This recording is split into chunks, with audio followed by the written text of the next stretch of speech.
आप सबको जय मसीह की। हम परमेश्वर का धन्यवाद देते हैं सुंदर समय के लिए कि प्रभु ने फिर से हम सब भाई बहनों को मिलने का अवसर दिया।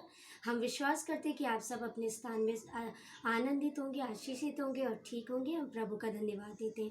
तो प्रिय, हम वचन में जाने से पहले हम छोटी सी प्रार्थना करेंगे। तो आइए हम सब मिलकर प्रार्थना करें।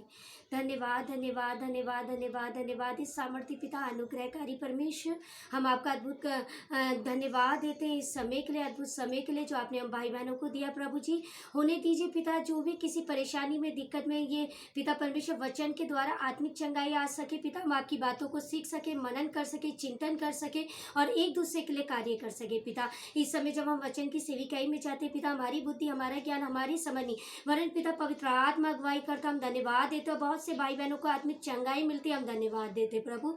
हर बात में धन्यवाद देते हुए, आपकी अगुवाई चाहते हुए पिता, पूरे समय को आपके अधिकार में देते हुए प्रभु जी, ये विश्वास करते हुए कि बहुत से भाई बहनों से आप बात करने जा रहे हैं पिता, इस प्रार्थना को आपके बेटे यीशु मसीह के सिले से मांगते हैं, आमीन। प्रियो, हम वचन पढ़ने के लिए निकालेंगे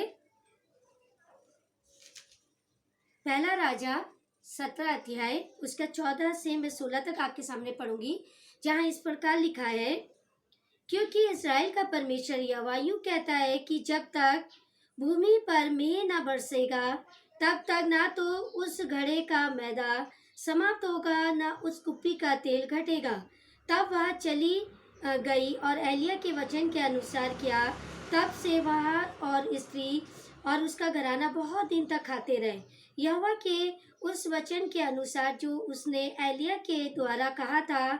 ना तो उस घड़े का मैदा समाप्त हुआ और ना उस कुप्पी का तेल घटा। प्रभु इस वचन के पढ़े और सुने जाने में आशीष है, आमीन। प्रियो, आज का हमारा जो टॉपिक है वो है हर स्थिति में औरों के लिए आशीष का कारण ठहरे। हालेलुया। हर स्थिति में प्रियो, आज हम देख रहे हैं कि हमारे आगे पीछे, हमारे इस संसार भर में, हमारे आस पड़ोस में कहीं भी कोई भी स्थिति अच्छी नहीं है। एक बह का माहौल है जहाँ हम लोग जी रहे हैं ना। लेकिन प्रियो, इसमें एक सुंदर वचन जो हमें मिलता है एक दूसरे के लिए कि हम आशीष का कारण बने। और हम एक दूसरे के लिए आशीष का कारण कैसे बन सकते हैं प्रियो, हम ये वचन में जानेंगे, जहाँ हम देखते हैं कि एक स्त्री थी जो विधवा स्त्री थी, और जब परमेश्वर ने अपने दास एलिया को भेजा उसके पास, और उधर बहुत बड़ा अकाल पड़ा हुआ था, और उसके पास केवल बाइबल बताती है थोड़ा सा, एक मुट्ठी भर मैदा और कुप्पी भर थोड़ा सा तेल था। और प्रियो, वो सोचती थी मैं उसे खाऊंगी और मैं क्या हो जाऊंगी, मर जाऊंगी अपने बेटे के साथ। लेकिन प्रियो, वहाँ पे जब परमेश्वर का दास आता है और बोलता है पहले तू क्या कर, मुझे दे, उसमें से वो कहता है मुझे दे। और प्रियो, आप जान सकते हैं जब एक छोटा सा है और उस घटी में से वो स्त्री बोलती भी है, यहाँ पे वचन में अगर हम पढ़ेंगे कि वो तो थोड़ा है और मैं सोचती हूँ कि मैं अपने बच्चे को दूंगी तो क्या होगा, उसके साथ मैं खाकर मर जाऊंगी। लेकिन वो कहता है फिर भी तू पहले मेरे लिए लेकर आ। प्रियो, जब वो पहले रोटी उसके लिए लेकर आती है उस छोटे से तो कम मुट्ठी भर मैदे के आटे से और वो तेल से, प्रियो उसके लिए भोजन बनाकर लाती है, तो बाइबल बताती है ना तो उसका तेल ही खत्म होता है और ना ही उसका आटा खत्म होता है। हालेलुया।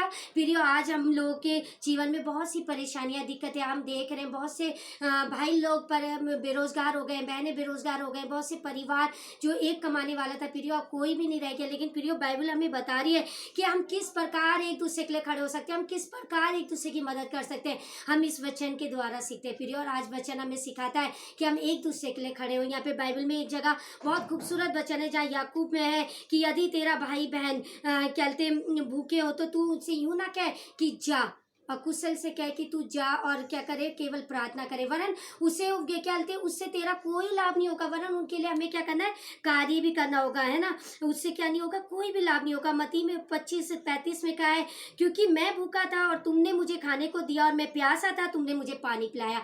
प्रियो, आज जरूरी है हमारी उस घटी में से, चाहे हमारे पास एक रोटी है तो हम उसमें से दूसरी आधी रोटी दूसरे को दे दे, या दो है तो एक दूसरे को देते, चाहे वो जानवर हो चाहे मनुष्य हो, हमारे आस पड़ोस के लोग हो, तो प्रियो हम उनकी मदद कर सकते हैं। हालेलुया। क्योंकि बाइबल हमारे को मदद करना सिखाती है। बाइबल हमें बताती है कि जवान सियाओं को घटी होगी पर मेरे डर भइयों को किसी बली वस्तु की घटी नहीं होगी।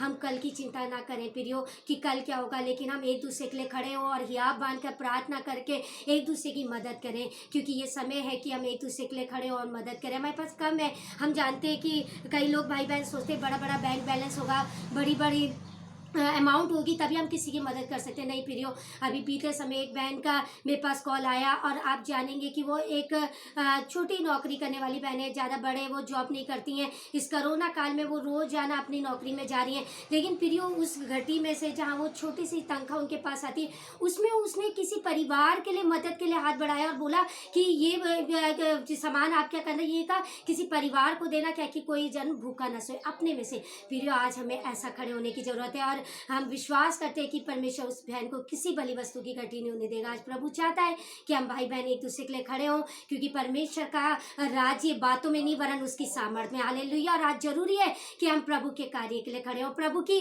राज्य को स्थापित करने के लिए खड़े हों, प्रभु के प्रेम को प्रकट करने के लिए खड़े हों, और हमारे पास जो कुछ है हम उससे सेवा करें। प्रियो, जो कुछ भी है प्रभु हमें यही सिखाते हैं बाइबल के द्वारा, जैसे आज हमने वचन में भी सिखाया लिया कि उसमें कि वो स्त्री के पास थोड़ा था और उस थोड़े में से उन्हें विश्वास किया और उस दास को दिया, और बाइबल बताती कि उसका कुछ भी घटी नहीं हुई। ऐसे अकाल के समय में, ऐसी दिक्कत के समय में प्रभु हमें किसी भी बली वस्तु की घटी नहीं होने देगा। प्रभु इस वचन के पढ़े और सुने जाने में आशीष दे। आमीन।